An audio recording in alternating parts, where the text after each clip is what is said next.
This is not a university. It's a prison.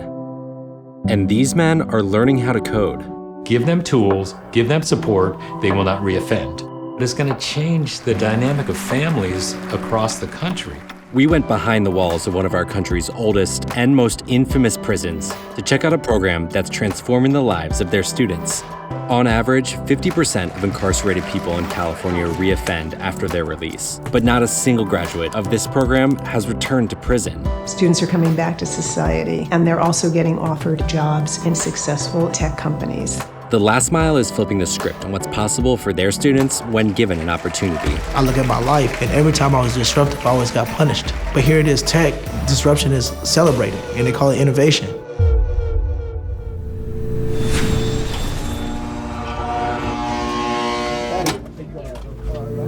My name is Jason Jones. I spent about 13 and a half years in prison.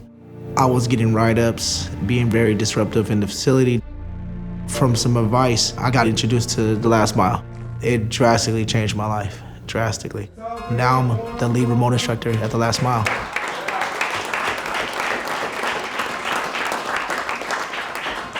How many people know what coding was before getting in?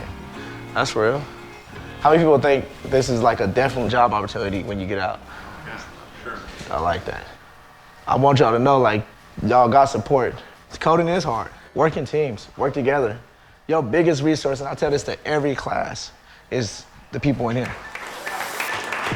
In 2010, prior to starting the Last Mile, I committed to do about 30 minutes inside San Quentin and speak to a group of men about business and entrepreneurship. I thought I'd talk to them, I'd get a bunch of blank stares, and I'd leave. And what happened was, this became one of the most engaged conversations I've ever had. These guys were prepared, they were interested, they had a lot of desire. Some guys had business plans that they'd been sitting on for years, and they finally had someone to show them.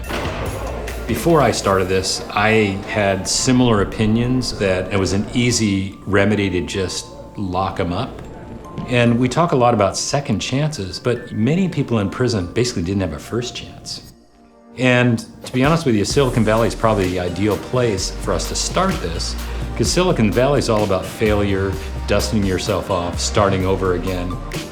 It challenged me on so many different levels, but it was hard. Like, I struggled with reading still at that time, but the way I learned it was like I used to have a facilitator print out blocks of code for me, and I'll just write down in English what I think is going on, and I'll go test it.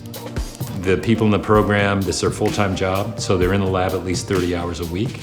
They live this, they meet on the weekends, they do their own whiteboard sessions. It's amazing how obsessed they are with this. Of our returned citizens, we've had 0 reoffend over the last 10 years. The Last Mile is in 5 states today in the United States, 17 classrooms, men, women, and youth. We have returned citizens coming back into San Francisco and Silicon Valley area, and they were getting jobs and earning a much more than marketable wage and thriving.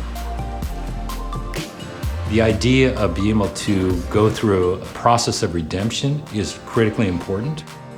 People in the general public need to see that process of redemption, because it's not necessarily what someone did, it's what they've done since then. I mean, this country is sort of built on second chances.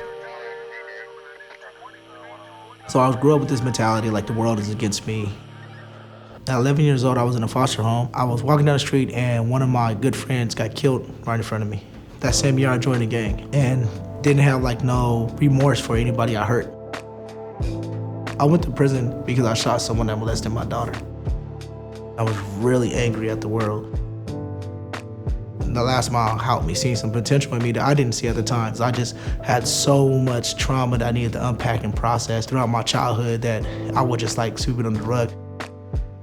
As time went by and I stayed in the program, I started to find more of myself, more of my identity, more who I wanted to be. We feel like we're parents to a lot of people in the program, but Jason's particularly special. When Jason got out, it was really emotional because his son was there and he hadn't seen his son in years. Even at that moment, he was shedding that past and looking to the future. And it's one of the most rewarding things you'll experience, where someone is actually stepping into a new life. What I'm most proud of, aside from who he has become as a person, is how he pays it forward and how he nurtures kids who could have been him, who he was, But he has such a genuine caring and spirit, and I love that about him.